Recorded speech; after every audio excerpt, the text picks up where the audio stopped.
Hello दोस्तों, Balaji exam study में फिर से एक बार स्वागत है। आज की वीडियो हमारी व्याकरण पर आधारित है, जिसमें हमने समास को पूरा कंप्लीट किया है। तो बने रहिए शुरू से लेकर लास्ट तक और पूरी वीडियो वॉच कीजिएगा। तो हम जानते हैं व्याकरण जिसे बोलते हैं ग्रामर। ग्रामर क्या होती है?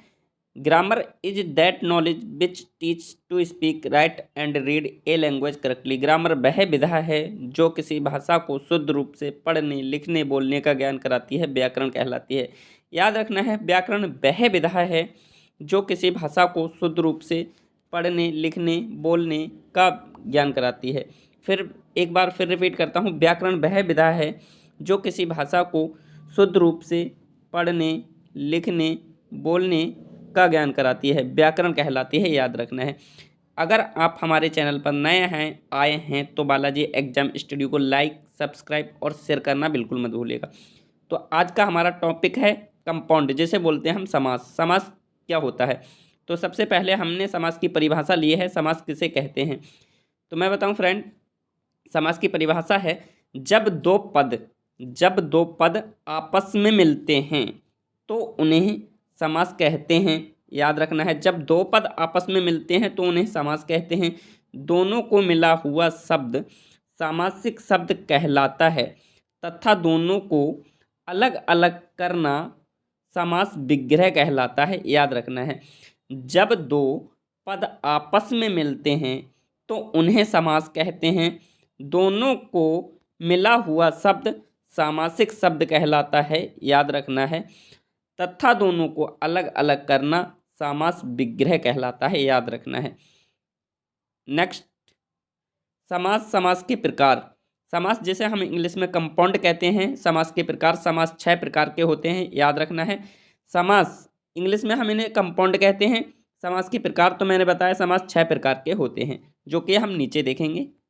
चलिए, समास 6 प्रकार के होते हैं जो कि निम्नलिखित हैं। नंबर 1 पे है द्वंद्व समास, नंबर 2 पे है द्विगु समास, नंबर 3 पे है कर्मधारय समास, नंबर 4 पे है तत्पुरुष समास, नंबर 5 पे अव्ययीभाव समास, नंबर 6 पे बहुब्रीहि समास।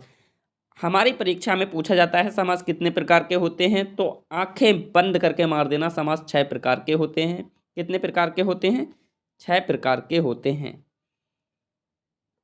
6 प्रकार के होते हैं। परीक्षा में कई बार पूछे गए हैं, तो अधिकांशतः बच्चों को नहीं बता मिलते हैं। ऑप्शन दिया गया होता है 4 प्रकार के होते हैं, 5 प्रकार के होते हैं, 6 प्रकार के, या इनमें से कोई नहीं।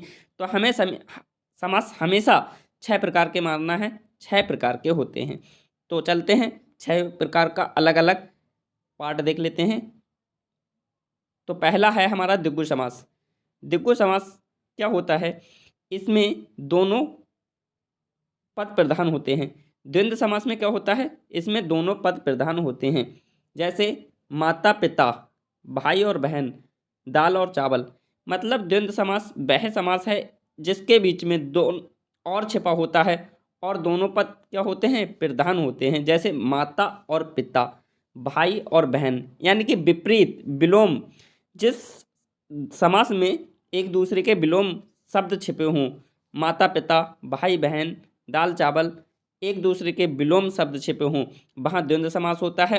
और एक पहचान, इसके बीच में और छिपा होता है, और जो कि डैश लगाकर होता है। और याद रखना है, जैसे माता और पिता, भाई और बहन। नेक्स्ट समास देखते हैं हम, दिग्गु समास। दिग्गु समास क्या होता है? इस समास का पहला पद संख्यावाची होता है। दिग्गु समास का पहला पद संख्यावाची होता है। मेन टॉपिक यह है, दिग्गु समास, सबसे पहले दिग्गु समास का पहला पद होता है वो संख्यावाची होता है।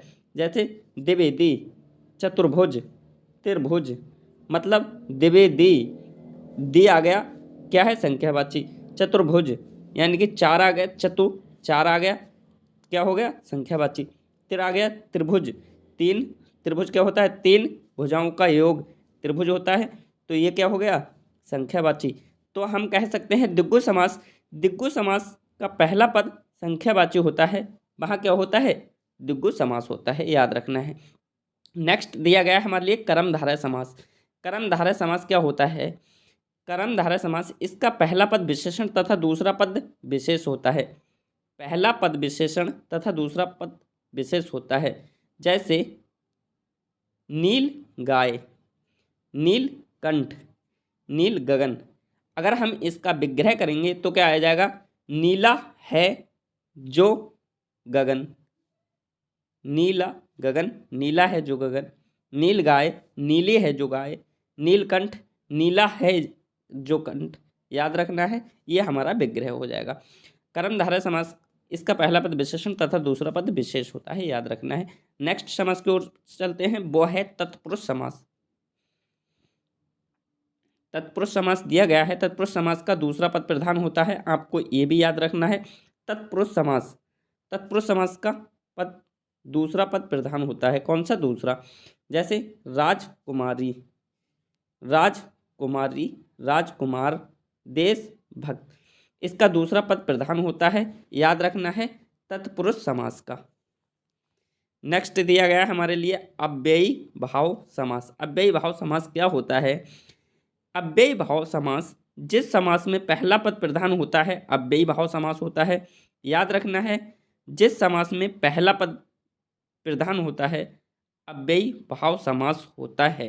जैसे यथा शक्ति, आ जन्म, आ जीवन, भर पेट इत्यादि हमारे एग्जाम्पल हैं। अव्ययी भाव समास में पहला पद प्रधान होता है, याद रखना है, अव्ययी भाव समास कहलाता है। नेक्स्ट हमारा लास्ट समास दिया गया है बहुब्रीहि समास। बहुब्रीहि समास क्या होता है? बहुब्रीहि समास, इसका अन्न पद प्रधान होता है, इसका अन्न पद प्रधान होता है, वहाँ बहुब्रीहि समास होता है। जैसे लंबोदर, अगर हम लंबोदर का विग्रह करेंगे तो हो जाएगा लंबा है उदर जिसका, अर्थात गणेश। पीताम्बर, पीले हैं वस्त्र जिसके, अर्थात विष्णु। दशानन, 10 हैं आनंद जिसके, अर्थात रावण। तो मैंने ये बताई बहुब्रीहि समास का अन्न पद प्रधान होता है। ठीक इसी प्रकार दोबारा रिपीट कर देंगे हम, फर्स्ट से लेके यानी कि द्वंद्व से लेकर